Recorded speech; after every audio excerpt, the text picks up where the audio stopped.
Agora, rapidamente, vamos falar sobre a classificação de misturas, porque até agora a gente falou só de classificação de substância, tá? É importante destacar aqui que o GHS não permite a gente fazer a extrapolação de perigos físicos dos ingredientes para a mistura. O que que isso significa? Se eu estou misturando dois componentes, um deles é classificado para líquido inflamável e o outro deles não é, e cada um tá a 50% na minha mistura.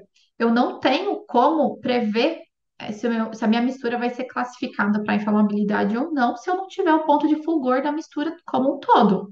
Não significa ali que um componente inflamável, estando a 50%, vai transferir a inflamabilidade para a minha mistura toda. Não tem como eu afirmar isso. Então, a gente não tem critério de classificação de mistura para os perigos físicos.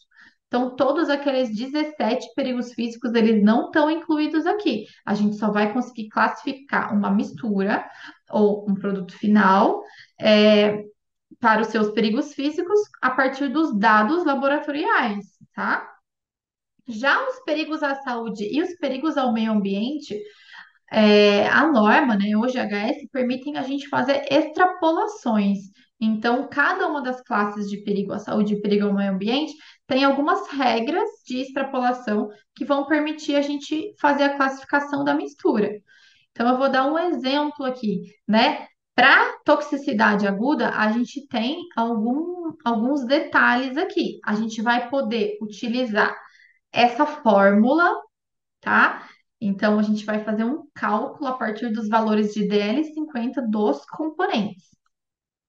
Se a gente tem dados para todos os ingredientes ou se a gente não tem dados para todos os ingredientes, a gente tira ali a porcentagem dos ingredientes desconhecidos. Eu vou dar um exemplo, por isso que eu passei rápido aqui. Então vamos lá, ó, um exemplo. A fórmula é essa, tá? É 100 sobre ETAM. ETAM é o quê? A estimativa de toxicidade aguda da mistura. É o valor que eu quero descobrir, esse ETAM. Isso eu vou obter a partir da somatória da concentração dos ingredientes sobre a ETA dos ingredientes. Essa ETA nada mais é do que a DL50 de cada um dos ingredientes, tá? Então, eu tenho um exemplo aqui. Vamos supor que eu tenho uma mistura um que tem 30% da substância X e 70% da substância Y. A substância X, ela tem uma DL50 oral de 250 miligramas por quilo. E a substância Y tem uma DL50 oral de 760 miligramas por quilo. Então, jogando tudo isso na fórmula, 100 sobre ETAM, que é o que eu quero descobrir, é igual a 30 dividido por 250. 30 é o quê? A concentração da substância X, dividido por 250, que é a DL50 da substância X, tá? Mais 70% da substância Y dividido por 760, que é a DL50 da substância Y. Jogando isso tudo na fórmula, eu vou ter que a ETAM da minha mistura é 476 miligramas por quilo, tá? Então, para toxicidade aguda, é assim que a gente faz a classificação da mistura. E aí isso vai depender ali da quantidade de componentes que a mistura tiver. Eu dei um exemplo aqui com uma mistura contendo duas substâncias só, mas isso vai depender. Se tiver lá 10 substâncias, a gente vai ter que fazer o somatório com tudo. Lembrando que a gente tem uma outra fórmula, no caso da gente ter algum ingrediente com a DL50 desconhecida, mas a gente só vai desconsiderar essa porcentagem se ela for maior que 10%. Para corrosão e irritação à pele, a gente vai considerar os ingredientes relevantes da mistura, que vão ser aqueles que estão numa concentração acima de 1% só. Então, se eu tiver um ingrediente que é classificado para irritação à pele, categoria 2, e ele está a 0,5%, ele não vai ser relevante para a classificação da mistura, tá? Então, a gente faz o seguinte, a gente vai primeiro ali na primeira linha. Eu tenho na minha mistura algum ingrediente classificado para categoria 1. Se eu tiver, eu continuo. Esse ingrediente, ele está acima de 5% na minha mistura? Sim. Se tiver acima de 5%, Pronto, a mistura toda já vai ser classificada como categoria um também. Então, a gente está fazendo aqui uma regra de extrapolação, tá? Se ele não tiver acima de 5%, a gente vai continuar aqui na linha. Então, essa concentração desse ingrediente está entre um e 5, sim. E aí, essa mistura vai ser classificada como categoria 2. Se não, a gente vai continuando aqui nas linhas seguintes, tá? É, aqui eu dei um exemplo. Ó, a substância X, ela é classificada para corrosão e irritação à pele categoria 1B. E a substância Y classificada para categoria 2. Nesse exemplo, é a mesma mistura do exemplo anterior. É uma mistura com 30% da substância X e 70% da substância Y.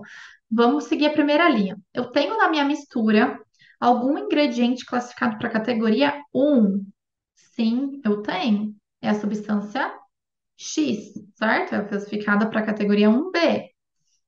Ela está acima de 5% na minha mistura? Sim, ela está a 30%. Ou seja, a minha mistura é classificada para corrosão e irritação à pele, categoria 1B, certo? Aí, o exemplo da substância 2, da mistura 2. Aí eu tenho apenas 3% da substância X e 5% da substância Y. Vamos lá na primeira linha de novo. A gente sempre começa na primeira linha, tá? Para ver se tem algum dos ingredientes mais classificados como mais severos para aquela categoria de perigo. Tem algum ingrediente classificado para categoria um? Sim. Ele está acima de 5% na mistura? Não, tá apenas 3. Então, continuando aqui na linha, ele está entre um e 5? Sim. Então, a minha mistura vai ser classificada para corrosão e irritação à pele, categoria 2. Vocês percebem que eu nem preciso avaliar o segundo ingrediente, né? A não ser que eu tivesse aqui na substância Y classificada como categoria um também, aí eu ia avaliar ela, mas ela sendo 2, se a minha mistura ali já deu 2, essa aqui só vai comprovar que vai ser 2. Não vai ter jeito mais da minha substância da minha mistura ser classificada para categoria um.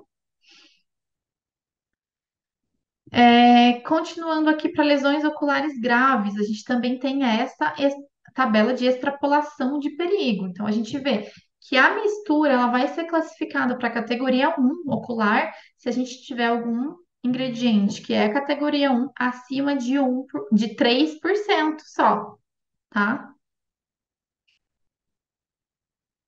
Sensibilização respiratória e sensibilização à pele, a gente vê que os limites ali para classificação eles já estão mais baixos, tá? Ó, sensibilizante respiratório categoria 1A, apenas 0,1% dele já passa para mistura, tá? Essas, esses perigos crônicos, o limite de corte ali, ele é bem mais baixo.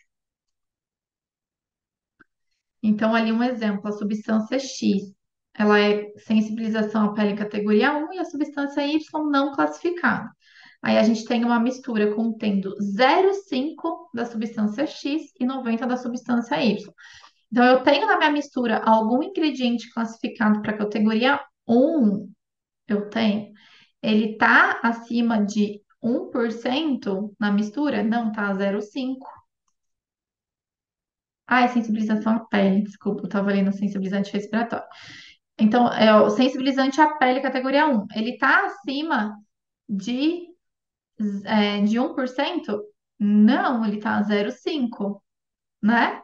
Então, a mistura não classificada para sensibilização à pele.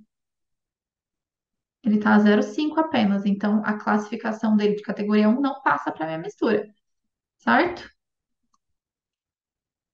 É, mas esse ingrediente ele precisa agora ser listado na FDS, por mais que ele não, a mistura não seja classificada. Ó, a gente tem aqui essa notinha A. Caso exista na mistura algum ingrediente classificado como sensibilizante respiratório categoria um ou sensibilizante à pele categoria um em concentração maior ou igual a 0,1 e menor que um, essa informação do ingrediente deve constar na seção 11 da FDS. Então, a minha mistura não é classificada para sensibilização à pele, mas eu tenho um ingrediente aqui a 0,5% que é a categoria um. Então eu tenho que listar ele na seção 11, tá? Então, deve aparecer na FDS. Eu vou correr esses slides aqui, senão eu não vou ter tempo de terminar.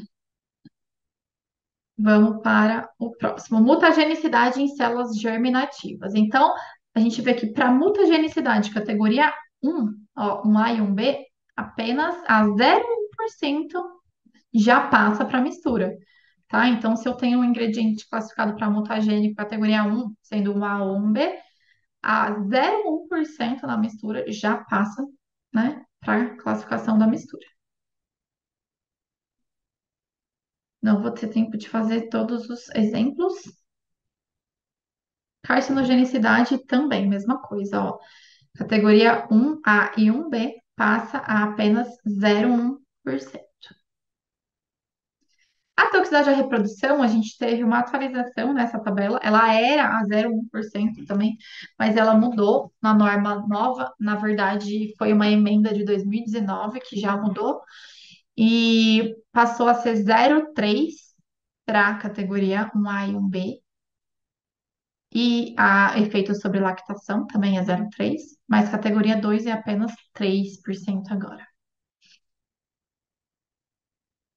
Toxicidade para órgãos-alvos específicos, exposição única, a gente vê que vai passar para mistura apenas se tiver acima de 10%, vai passar a categoria 1.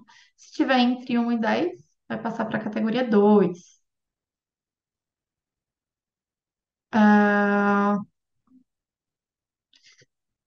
aí, para a categoria 3 de toxicidade aguda, de toxicidade para alguns alvos específicos, a categoria 3 ela passa apenas a 20%, tá? O 10% é apenas para a categoria 1 e 2. Então, vocês percebem que aí a gente tem um monte de regra para cada uma das classes de perigo. Não é simples, não é? Aí, toxicidade para órgãos-alvo específicos, exposição repetida, também passa a 10%, categoria 1, e entre 1 e 10 vai ser categoria 2. E o perigo por aspiração, ele vai passar para mistura. Se o ingrediente que for tóxico por aspiração, ele tiver acima de 10%, mas também se a mistura tiver uma viscosidade cinemática menor ou igual a 20,5 para a categoria 1 ou menor ou igual a 14 para a categoria 2, tá bom? E o perigo ao meio ambiente, ele tem duas formas da gente fazer a classificação de mistura. Tem a fórmula, que é parecida com aquela de toxicidade aguda, bem parecida, a gente vai fazendo o somatório, né? E a gente tem essa outra, essa fórmula, na verdade, ela chama fórmula de aditividade. E essa tabela aqui que a gente utiliza, ela o método somatório. Então, a gente vai somar ali os ingredientes classificados para agudo um, ver se eles estão acima de 25% na mistura, e se tiver, aí a mistura vai ser classificada para agudo um também. Esse fator M é um fator multiplicativo. Se a gente tiver um ingrediente ali que é muito tóxico, se ele é muito perigoso para o meio ambiente aquático agudo, isso vai acontecer se ele tiver uma CL50 abaixo de 1. E esse fator multiplicativo ele vai aumentando dependendo desse quão maior, quão menor é essa CL50. Então, se for 0,01, vai ter um fator multiplicativo de 100, 0,0001 vai ter 1000. Então, ele vai dando uma potencializada na concentração desse ingrediente classificado para agudo 1, para ver se vai ser ali, de fato, classificado para a categoria 1, a mistura, ou não, tá? Para o crônico também, mesmo critério ali, mas aí a gente tem aqui na fórmula da aditividade, a gente tem o NOAC, né? Mas aqui a tabela do crônico, ela é bem parecida. E a gente também tem o fluxograma, que é o fluxograma é para perigosa camada de ozônio, a última classe de perigo aqui. Então, se a gente tiver na mistura um ingrediente classificado para perigosa camada de ozônio acima de 0,1%, a mistura também vai ser classificada para a categoria 1 de perigosa camada de ozônio. Concentração bem baixa.